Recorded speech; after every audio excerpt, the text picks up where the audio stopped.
Hi folks, welcome to the Prepared Homestead. This is Travis. Thank you all for stopping by to watch another lovely day in the Ozarks. Weather's supposed to be just nearly perfect. I think topping out around 72, 73 degrees this afternoon. Maybe a little breezy, but still an amazing day ahead of us. So, yeah, a lot of things are going on. You know that. It's just every day.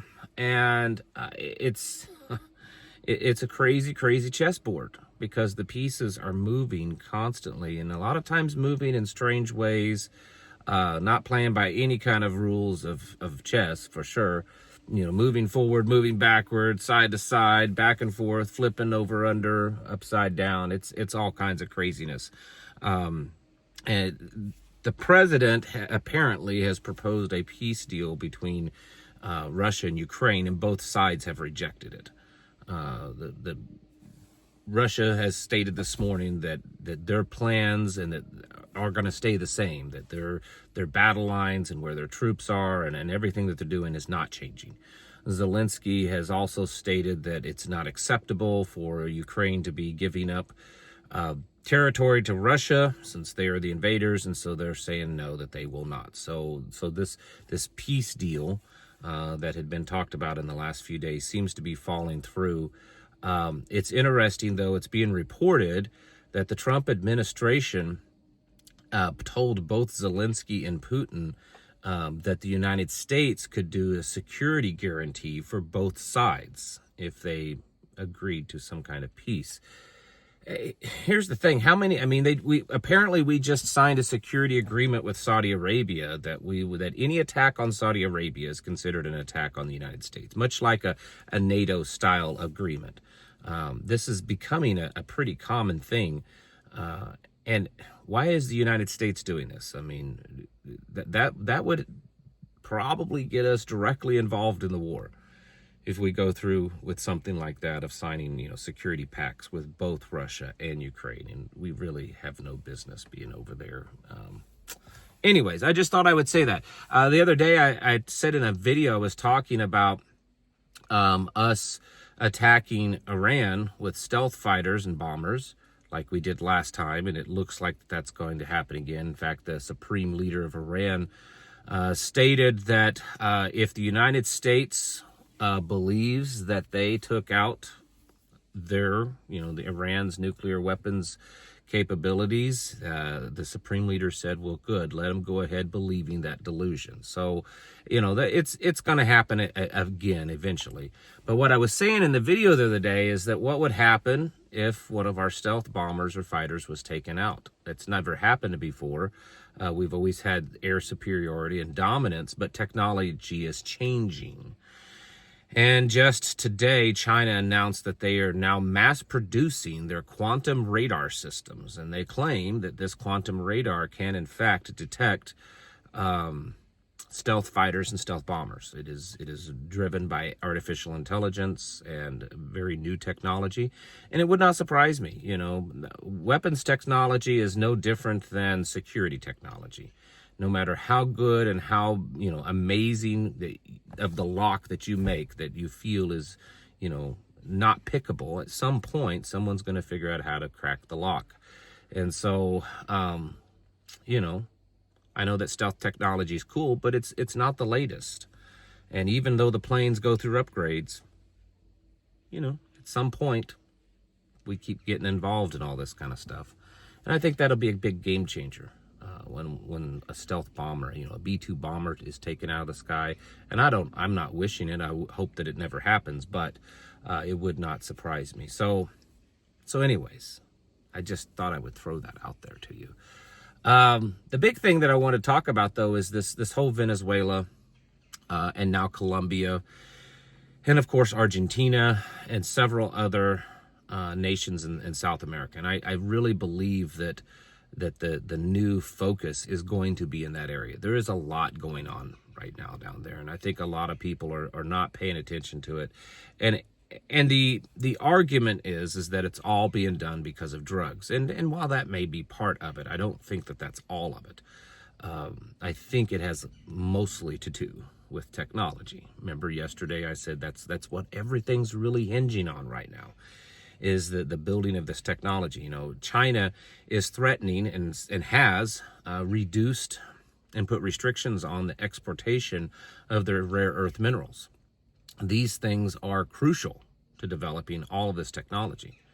These rare earth magnets and other items, they're put in, you know, AI systems, microchips, submarines, those big fancy stealth fighters, all of it, and more, drones. It's all used. They use those materials in all of that. So anyways, and China controls, you know, 80+% of the world's supply, but South America has a ton of it. And they also have a ton of oil. Venezuela has the largest oil reserves on the planet. And so I do believe that a lot of this is more, for instance, Argentina, who, you know, with the new president of Argentina, we've become, you know, allies with. And at first it was a $20 billion bailout because their economy is in shambles. Should you know that inflation there is like 246% or something? And while it has come down since Milei, or whatever his name is, has taken presidency, it's still really bad. And so we sent a $20 billion bailout down there to him, and now it's been increased to $40 billion. But at the same time, they are selling all their soybeans to China, and China's not buying any of our soybeans. So it's hurt us in multiple ways.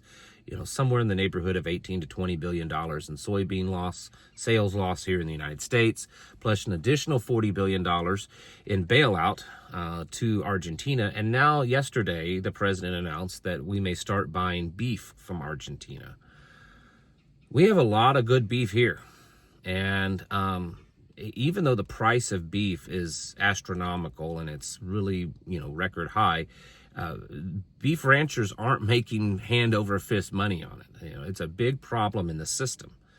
And I think it's just another, I don't know, it's another slap in Americans' face. And the thing is it's not because, oh, we've got a good ally down there. It's because we've got to get a foothold in South America, because countries like Venezuela and Colombia, with the aid of China, Russia, and Iran, are really taking over.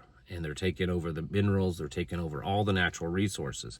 And I think that's why we're trying to overthrow the Venezuelan government. I mean, that's been clearly stated. It's not a rumor or a conspiracy. We've got massive amounts of military power in Puerto Rico. Now we're building up there in Trinidad off the coast of Venezuela. We need to be watching for this. And, you know, just the other day when the commandant of the Marine Corps made his statement that, you know, war's coming, trust me, it's coming soon.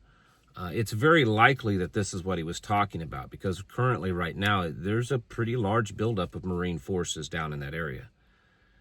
This is going to bring things home to us. Russia just signed a security pact also with Cuba, just like that we're talking about signing. And after that, the head spokesperson for Vladimir Putin made a statement that Russia could take out Mar-a-Lago from Cuba.